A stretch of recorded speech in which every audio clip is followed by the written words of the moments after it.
Hello everyone, my name is Chris Ellis. I'm the Director of Solution Engineering here in Asia Pacific, based out of Melbourne.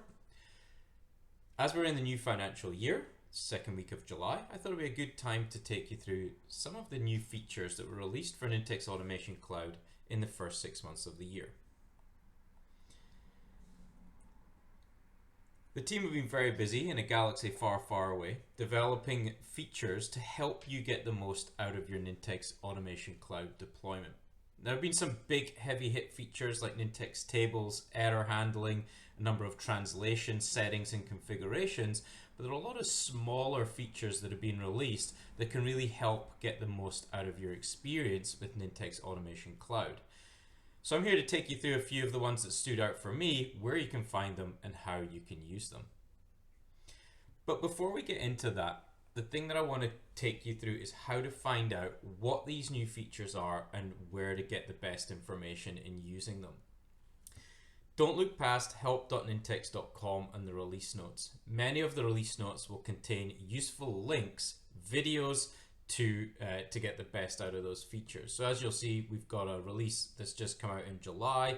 We've got links to the help context, and some of these may well have Vimeo videos that back it up. So don't forget help.nintex.com and the release notes tab.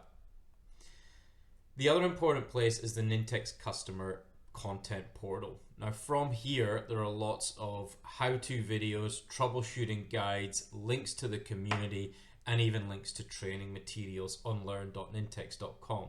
So that's through community.nintex.com and the content portal. You'll be able to find that at the community link. And last but not least, if you're in the application itself and you see a little green dot highlighted with a number in the top right, that's going to take you straight to the What's New panel. So you'll be able to see at a glance immediately when something has been pushed into the tenant. Okay, so let's get stuck in. The first big heavy hit feature release was Nintex Data.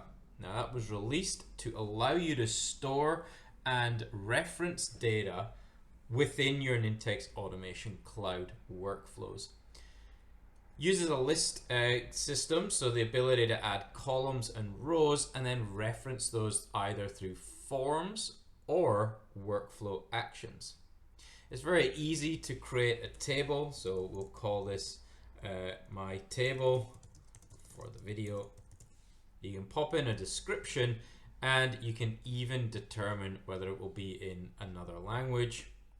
Create your table. Now if you're using this one as a reference table or even in maybe a set of state machine actions to reference a variable for business rules logic, it's as easy as just adding the rows or adding the new columns. Once you've completed your table, we'll look at the actions that use those in a workflow. So if I go back to create a workflow, search for my table actions, they're down here. So I can create a row by pointing the action to the table, using the variables or using the query variables that have come in from another application or a form and pushing them into those columns. Or I can query a table. Obviously I can update and delete as part of a workflow as well. Choose my table name. Which columns do I want to query? Potentially all. And then set the variable that I want to use to store the query. Nice and easy. So using Nintex tables within the workflow to store and persist data. The other usage is through a form. So the ability to reference table information within a form. So you'll be able to use a data lookup table, a data lookup control to choose a data source. Now you would have to add that data source to be able to choose the variable. So if I change my variable, create a variable, create my variable name, my table data, choose the table, choose the columns. This will now be available to me when I'm using the data lookup or choice controls within the form. Nice and cool, Nintex tables, Nintex data. It's really easy to find. It's now within your left-hand nav bar. Let us know how you're going with data tables, and obviously give us feedback through ideas.nintex.com on how to get the best out of those for your usage. Okay, the other one was really quick. Translations, localizations, that's something that's been added as well. So if I just go back to my workflows area, you'll notice under my name I've now got the language, which is the default. So if I select a different language from there, I can update into some of the languages that have already been pushed out. So if I choose German here, it'll change the application into German language. Now we are listening for what are the most important languages that you want to see Nintex Automation Cloud localized into. Again, fire those into ideas.nintex.com and help us prioritize the next phase of localization. There are other options around localization, so the ability to set language translations for all forms, so changing the default language for forms.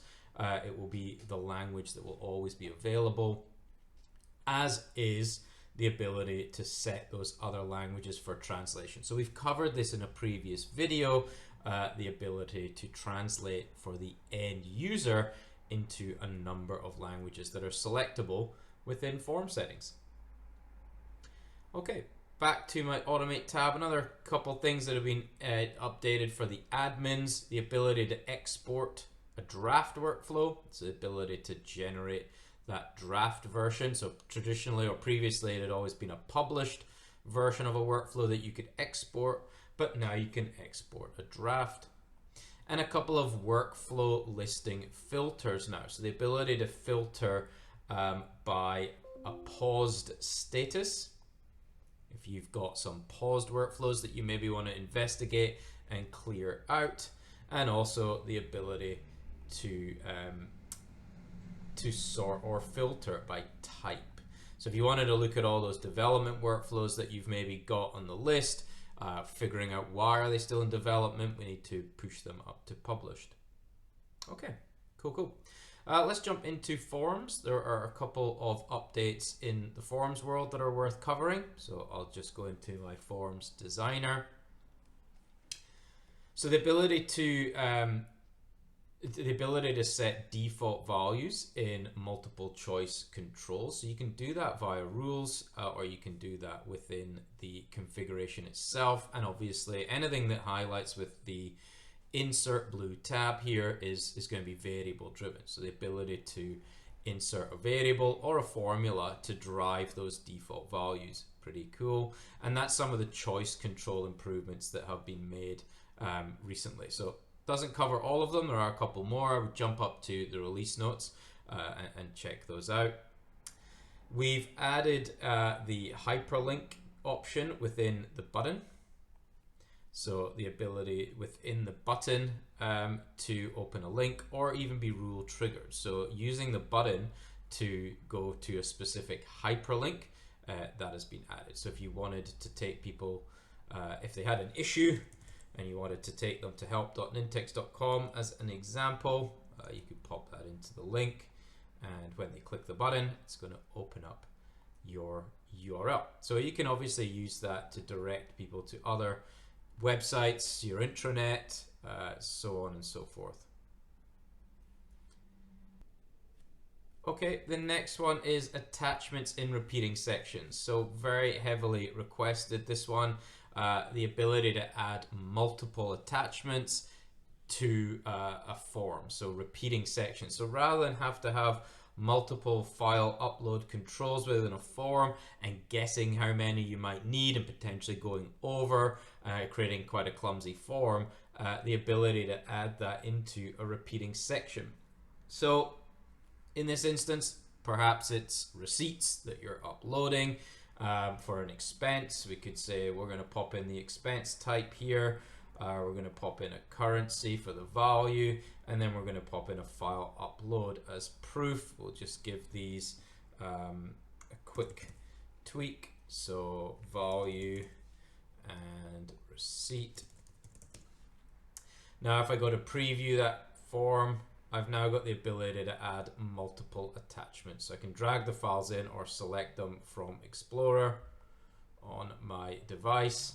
And if I publish and apply the changes, you'll be able to see where this lives as a variable. So if I go to my start event, my form variables, I've got my repeating section collection, and I've now got my receipt as a collection. So in order to extract those, you will need a loop, and you'll have to loop through your repeating section in order to pull those individual files out to use in, you know, perhaps an email, or you're going to pop them up into another system of record. So that's a great one. Heavily requested, the ability for multiple attachments within the repeating section.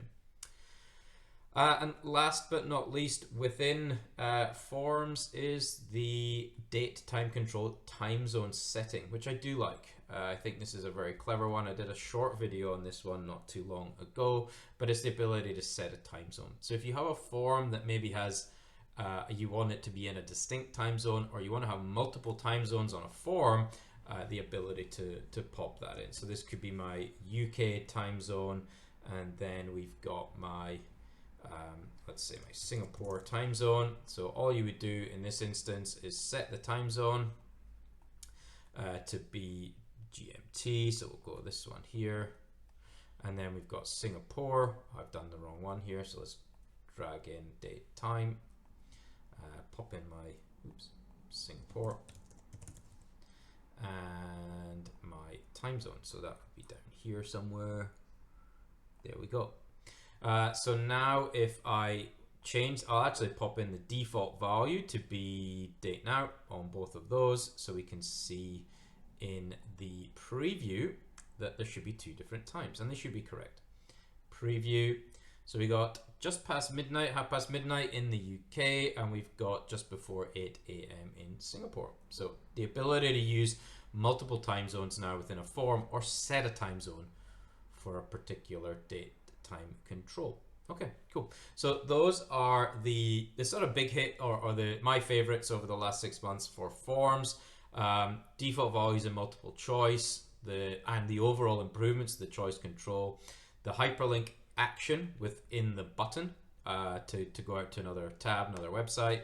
The isFocus form property was added as well, attachments in repeating section, and the date time control settings. Now all of that obviously dovetails in with the start with AI capability, or uploading a PDF to convert the PDF to an Nintex form, and then obviously you've got your other translation settings in here, which we've covered in a previous video. So let's get into workflow. A couple of new things within workflow that we'll cover. The first one there are 3 new Salesforce actions. So the new Salesforce actions actually correspond to records and attachments. So the ability to update, associate, and add attachments. So add attachments to a record, get an attachment, and get attachments from a record. So if you're using perhaps document generation within your workflow, the ability to then upload those attachments into a specific Salesforce record. So if you wanted to add an attachment to a record, you would obviously connect to your Salesforce environment. You would have a previous document related action within workflow, could be docgen, could be get a file from another system of record, and then you're uploading that to the parent record ID. If you wanted to associate a file to a record, again, this is actually files within Salesforce, so the content document ID is needed, and then you're associating it to the record ID. And last but not least, getting attachments from a record, you need your connection, your object name. We'll choose something like, let's just choose account, and then your record ID. So if there are any attachments in that record, we're going to upload those. So using attachments and getting attachments from within your Salesforce ecosystem, uploading, using Nintex Automation Cloud perhaps as the broker between a different document platform, and then uploading them to Salesforce. And last but not least, within the workflow environment is error handling. Now I'm going to start here for error handling, and then we'll look at an actual workflow that we could error. In fact, let's create a new workflow to error because we want to force an error. So very quickly, let's create a workflow. I'm just going to use a component workflow here so I can kick it off without any variables. And what I'm going to do is I'm actually going to create an Active Directory user that already exists. So let's copy that. And we'll go to my Active Directory actions, create a user. And I already know the user that exists is myself. And we'll pop in the username. And then we'll force that. So this should error. Or it should pause. So when you go to your settings tab now, you will have an error handling tab, and you'll get to choose what happens when that workflow errors. Now traditionally the error would cause a failure in the workflow. Now while you can resubmit the workflow, it resubmits from the start. Now if you've got something like a form that creates a table row, then it errors, you're going to create that table row again. What you can do with the pause the instance is restart from where the pause. So we'll publish this workflow. Let's call it my error test. Publish that. And we'll force an error. So we know that Chris already exists in Active Directory. That should not overwrite. It should actually just cause the workflow to pause. And then we'll be able to resolve the error. So let's close the designer and kick off the workflow. Manual start. That's going to kick off that workflow. So if I go to my instances tab, workflow should have started. There we go. So if I open up my instance, it might just take a second to actually pause rather than fail. Okay. Workflow has paused, received an error response from the connector, the username exists. We knew this, we were forcing the error. So now what I can do is go back into my workflow, change the name, then come back to my instance and resolve the instance. So I make the change, I resolve the instance, and then I can resume and or fail that particular instance. So once you've resolved it, then you can say you updated the AD action. You would come back in here, resume the instance, and click on apply. This would error again. We didn't go and tweak it, but that's how error handling would work. So really, really welcome feature. Great for the admins, great for continuation of those instances rather than having to restart. Okay, that's everything I wanted to cover today. Data tables, the translation and localization features, some of the workflow admin, export draft, the new filter options, the Salesforce File actions, all of the new form stuff, so everything from multi-choice control changes, the hyperlink button, attachments in the repeating section, and the time zone setting, and last but absolutely not least, the error handling capability. Keep your eyes on help.nintex.com release notes, keep your eyes to the top right in the what's new, and also join the community and get involved. Thank you very much for your time today. I look forward to the next time I can bring you some new features.